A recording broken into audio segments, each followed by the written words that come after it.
Meus queridos irmãos e irmãs, celebramos o segundo domingo do Advento e a igreja põe diante dos nossos olhos a figura de João Batista, o amigo do esposo. Por que João Batista é o amigo do esposo? Porque o esposo é Cristo. Nós viemos a esse mundo para uma única coisa, para o dia do nosso casamento com Jesus. Nós não temos outra coisa a fazer aqui, nossa união com Jesus. Mas, como é que acontece um casamento? O casamento acontece quando duas pessoas se unem num consentimento da vontade, quando as duas pessoas querem. Não existe casamento onde um quer e o outro não quer, isso é impossível, não é? É como a piada do Joãozinho, que era tão tímido, que namorava a Maria, só que a Maria não sabia. Isso não é namoro. Não existe casamento onde um não sabe que está casado. Só existe casamento quando existe consentimento, duas vontades livres que se entregam uma à outra.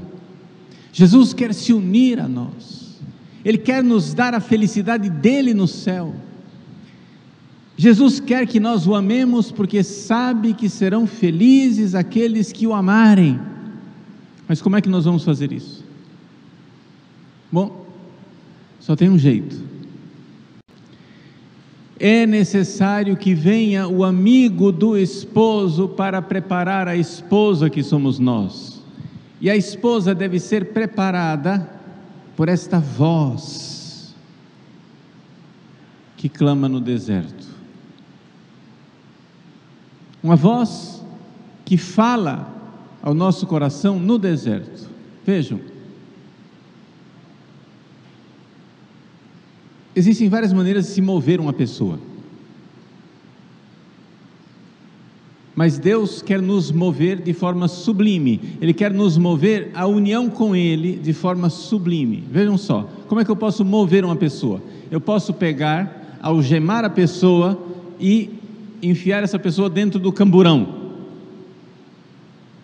Eu estou movendo essa pessoa, mas isso é violência. Não é assim que se movem as pessoas normalmente, arrastadas. Eu posso mover a pessoa com menos violência, de forma animal. Como é que a gente move os nossos filhos na educação? Quando a criança é muito pequena e ela não entende a razão das coisas, você move a criança através de foge da dor, busca o prazer, foge da dor, busca o prazer, mais ou menos como se movem os animais. Não é que a criança seja animal, ela é muito mais do que um animal, mas é que ainda não despertou a razão, a parte superior do ser humano ainda está adormecida na criança, porque a criança não chegou à idade da razão ainda, a idade do porquê. Então você tem que mover a criança como? Uma criança de 4 anos de idade, ela faz uma coisa errada, você tem que dizer: não, feio, mamãe não gosta, feio, assim não pode, vai ficar de castigo. Ou então você chega e diz: faz isso que mamãe, se você fizer isso, mamãe vai lhe dar um doce. Veja, foge da dor, busca o prazer. É a forma de educar crianças pequeninas que ainda não alcançaram a idade da razão. Veja, já é uma forma melhor, é uma forma superior. Você move a pessoa, mas você não está movendo a criança arrastada. Às vezes, infelizmente, tem que mover a criança arrastada, né? A criança começa a fazer artes, estripulias, o que é que você faz? Você pega a criança no braço e leva. Quantas vezes é necessário, por exemplo, na igreja, a criança começa a gritar de um jeito incontrolável, você tentou, né, pela busca da dor, a busca do prazer, fuga da dor, tentou controlar a criança, mas tem uma hora que ela saiu do prumo. Então o que você faz? Você põe a criança no braço e vai lá para fora, não tem outro caminho.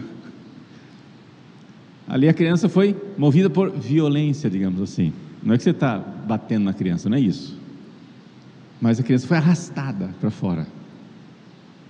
Mas você pode convencer a criança: foge da dor, busca o prazer. É uma forma mais elevada, porém ainda não é humana, ainda é a forma dos animais.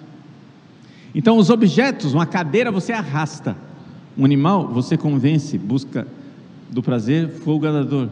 Mas e os seres humanos? Bom, quando os seres humanos chegam à idade da razão, nós devemos, na medida do possível, é uma coisa gradual, não é do dia para a noite.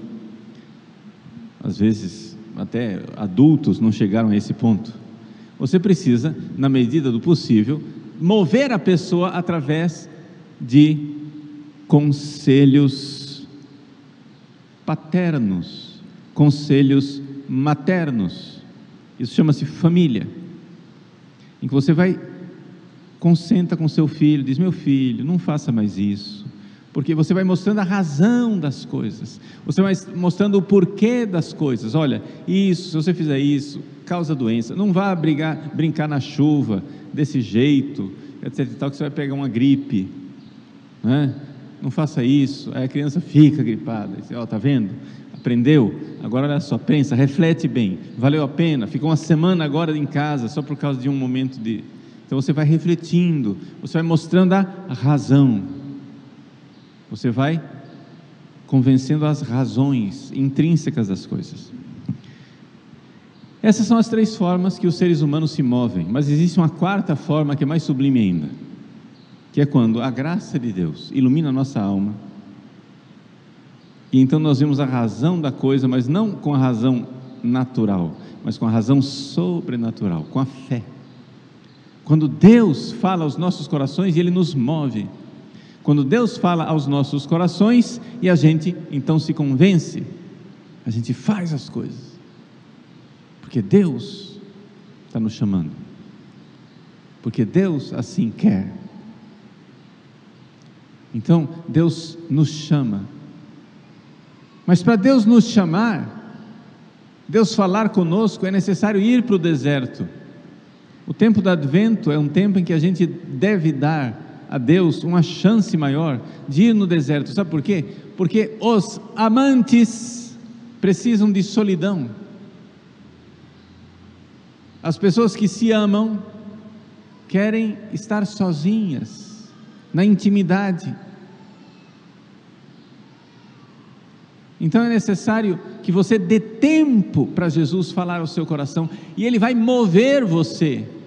Através do ato de fé, Ele vai iluminar a sua inteligência. Através do ato de amor, Ele vai convidar a sua vontade. Ilumina a inteligência, convida a vontade. Ilumina a inteligência, convida a vontade. Na vida de oração você vai se movendo e vai querendo se unir a Jesus. Mas como é que essa palavra vai chegar até você iluminando a inteligência?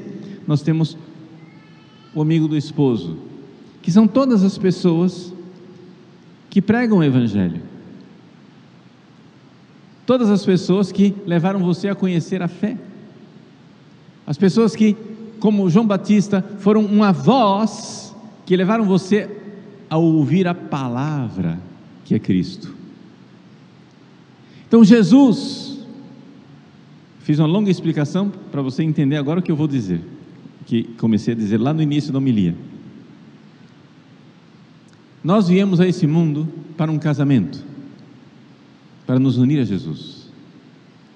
Ele é o esposo, e só existe casamento quando as 2 vontades se unem, e as 2 vontades só se unem quando a gente sabe o que o outro quer, quando a gente sabe qual é a vontade de Deus, qual é a vontade de Cristo, que a gente começa a obedecer, começa a unir a vontade a Ele. Nós viemos para nos unir nosso coração ao coração de Jesus. Viemos a esse mundo para isso, mas é necessário que o nosso coração seja movido, seja trazido para Jesus. Como que Jesus vai trazer o nosso coração até Ele, para se unir a Ele? É na paulada? Não. É arrastado pela coleira? Não. É simplesmente dando prazeres. Às vezes Jesus nos atrai com vínculos humanos, afetivos. Jesus nos atrai às vezes como a gente atrai uma criança, com uma balinha, com um docinho, né?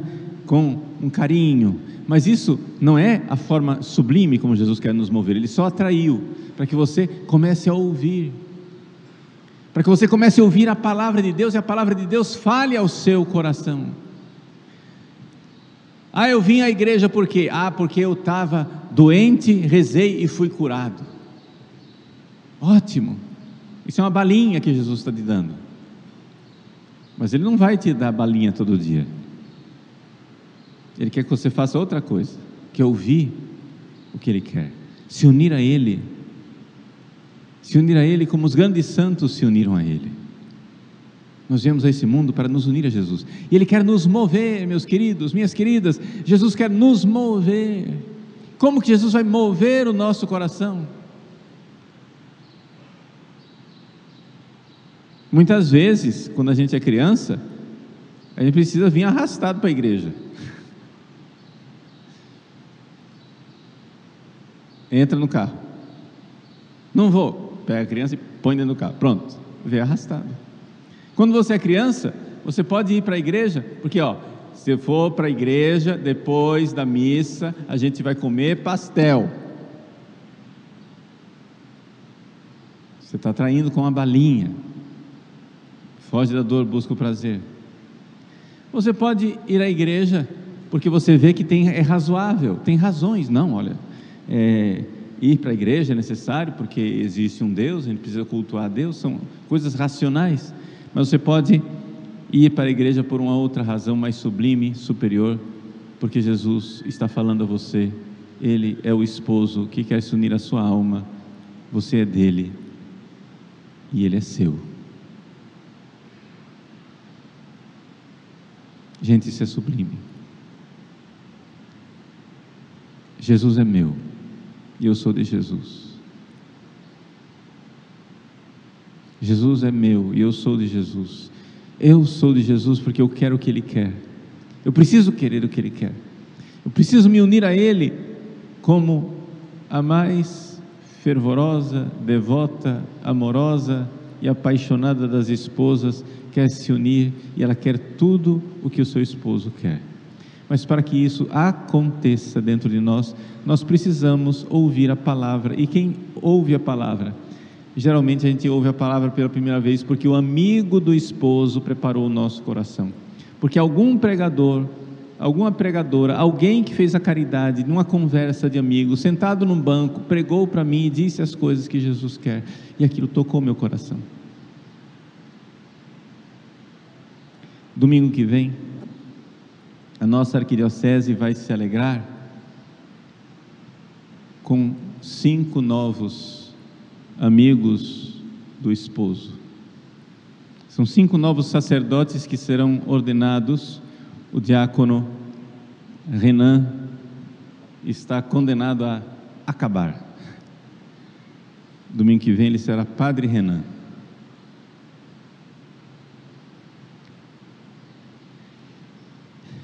É quase inacreditável. Mas esses 5 novos padres estão sendo ordenados como amigos do esposo. Eles mesmos são almas que devem ser esposa de Cristo, unidas a Ele. Mas o padre, ele é enviado por Deus para ser o amigo do esposo, que prepara o caminho do esposo, que prepara as nossas almas para se unir a Cristo.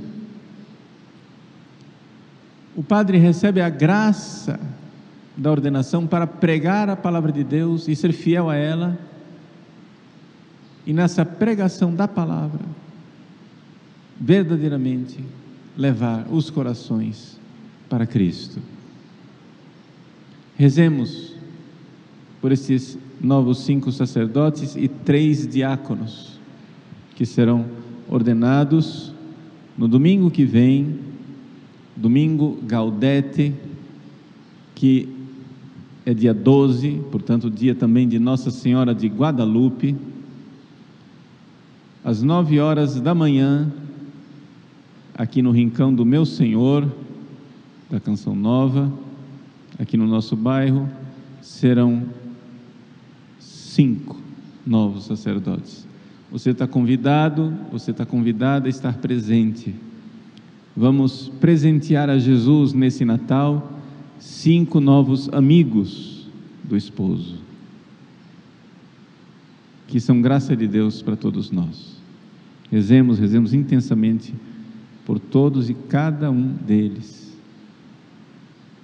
Vai ser o padre Daniel Bezerra, vai ser o padre Marcos Vinícius Rosa Diniz, padre Renan Cunha, vai ser o padre Tony Aparecido e o padre João Vitor. Falei todo mundo? E os diáconos serão o Gabriel Maciel Vieira, o Edevânio, que é irmão do padre Edivando Ascendino, e o Pedro Faustino. São 8 novos ministros de Deus. Nós acompanhamos essas ordenações como a igreja costuma acompanhar. Existe uma tradição de que os novos padres e diáconos eram ordenados nas têmporas. As têmporas eram tempos fortes de jejum e de penitência, e de fato coincidiu esse ano que vocês vão ser ordenados nas têmporas do Advento. Então essa semana, de uma forma especial, unamos essa preparação da ordenação deles com algum jejum, algum oferecimento espiritual a Deus, para que nós tenhamos esses novos ministros da graça, esses novos amigos do esposo. Enquanto isso, nós, focados na nossa missão, nós viemos a esse mundo para nos unir a Jesus, nada mais. Nós somos a esposa que caminha para o altar, para a união, a perfeita união com Cristo. Nós precisamos desejar isso, e desejar isso cada vez mais, ouvindo a palavra de Deus, que ilumina a nossa inteligência e busca e convida a nossa vontade. Então, nesse tempo do Advento, dediquemos mais tempo à oração, mais tempo a ouvir a palavra de Deus, a dar tempo para este convite que ilumina a nossa inteligência e move a nossa vontade. Nós queremos ser movidos pela graça, não movidos como alguém que é arrastado ou alguém que é simplesmente domado, seduzido. Nós queremos ser movidos pela graça. Por isso, meus irmãos e irmãs, o Espírito e a esposa dizem: vem, Senhor Jesus.